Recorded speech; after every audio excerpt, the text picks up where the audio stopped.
कैसे हो आप सब। उम्मीद है कि आप सब अच्छे होंगे और अपना और अपने परिवार का अच्छे से ख्याल रख रहे होंगे। तो दोस्तों, जो यूपीएसआई की जो वैकेंसीज़ हैं उसका जो रिजल्ट है उसका डिले होने का कारण मैं आपको विद प्रूफ बताऊंगा। वो क्यों प्रॉब्लम आ रहा है और क्यों उसका डिले हो रहा है, वो इसका कारण क्या है। सबसे पहले तो आप इस वाली सबसे पहले तो आप लोग इस वाली खबर पे, आज की जो खबर निकली है उस पर नज़र करिएगा। क्या कहा गया है ज़रा ध्यान से सुनिएगा। सब कहीं ज़्यादा कहीं नहीं नज़र करनी है, आपको सिर्फ नज़र करनी है इस स्थान पर। कहाँ पर करनी है? इस वाले पे। यूपी सरकारी और निजी दफ्तरों में 50% कर्मचारी, यूपी में जो सरकारी और निजी दफ्तर है ना, उनमें 50% जो कर्मचारी हैं वो अलॉटमेंट जारी कर दिया गया है यूपी सरकार की तरफ से। ठीक है ना। यहाँ देखिए, प्रदेश सरकार ने सोमवार से सभी सरकारी और निजी दफ्तरों में 50% की क्षमता से काम करने की पाबंदी लगा दी है। यानी कि जो भी सभी दफ्तर हैं ना, उनमें सिर्फ 50% ही लोग जो हैं मतलब अटेंड रहेंगे। वह काम सिर्फ 50% है, चाहे सरकारी हो चाहे प्राइवेट सेक्शन हो, किसी में भी हो।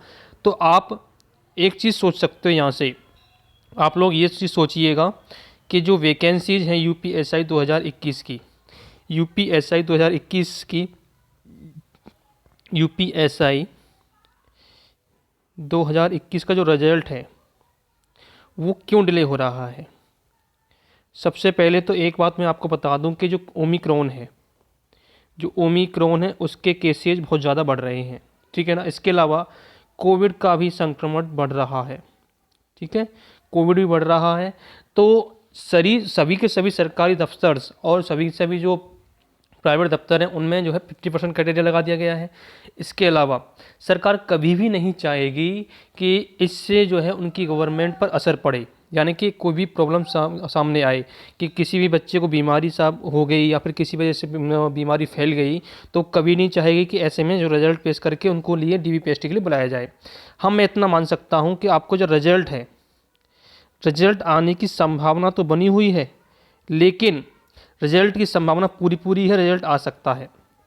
लेकिन जो कि डीवीपीएसटी है, डीवीपीएसटी आप लोगों का चांस बहुत कम बन रहे हैं। डीवीपीएसटी और जो फिजिकल है ना, उसके चांसेज बहुत आपके सामने कम बन रहे हैं। जो चांसेज हैं फिजिकल के वो बहुत कम बन रहे हैं, यानी कि इसके चांसेज तो कम है, कम है चांस हैं, और इसके भी कम चांस हैं। यानी कि आपका रिजल्ट आने की संभावना है कि रिजल्ट आपका आ सकता है, और वो भी 15 तक आने की संभावना बन रही है। ठीक है ना। क्यों बन रही है उसका भी कारण ये है क्योंकि आज की जो है आज या कल में आपकी जो है सुनवाई बताई जा रही है कि 12 तारीख को सुनवाई है कोर्ट में केस की। उसके बाद आपका रिजल्ट जारी किया जा सकता है। तो उम्मीद है कि आपको समझ में आ रहा होगा कि कारण क्या है और क्या नहीं है। देखिए, ये मत कहा करना कि आप लोग जो है सिर्फ ये फालतू की बातें करते रहते हैं। भाई सबको सब पता है कि किसी का लिंक किसी भर्ती बोर्ड से नहीं होता है, सिर्फ एक्सपेक्टेशन दिया करते हैं सबके सब। और आप लोगों को पता है, चाहे छोटा यूट्यूबर हो चाहे बड़ा यूट्यूबर हो, सबके सब एक्सपेक्टेशन दिया करते हैं, सभी को उम्मीद हुआ करती थी, उसी वजह से आप लोगों को बता दिया जाता है। तो आप लोग गलत सोचते हो, कोई भी गलत आपको जानकारी नहीं देना चाहता है। ठीक है ना। जो भी उनके सामने जो भी न्यूज़ मिलती है, जो भी जानकारी प्राप्त होती है, वो आपको बता दिया जाता है। ठीक है ना। तो प्लीज़ आप लोग जो है कोऑपरेट किया करो, और एक्स्ट्रा जो है फालतू की कमेंट्स से करते हो वो ज़रूरी नहीं है। ठीक है ना। तो जो भी हम आपको बता रहे हैं, तो रिजल्ट आपका जो है चांसेज हैं आ सकता है, लेकिन डीवीपीएसटी के जो है चांसेज अब आपके बहुत कम हो गए हैं। डीवीपीएसटी के इस समय जो है चांसेज बहुत कम हो गए हैं, और फिजिकल के भी चांसेज आपके बहुत कम हो गए हैं। फिजिकल भी चांस आपके घट गया है, फिजिकल भी चांसेस कम है और डीवीपीएसटी के भी चांसेस कम है। तो अब उम्मीद बनाई जा रही है कि चुनाव बाद ही आपका डीवीपीएसटी हो सकता है, चुनाव के बाद ही, और जो है फिजिकल भी। उम्मीद है कि आपको समझ में आ गया होगा। प्लीज़ वीडियो को लाइक करना, शेयर करना, कमेंट करना, और कमेंट करके बताना कि ये वीडियो कैसा लगा। Thanks for watching this video.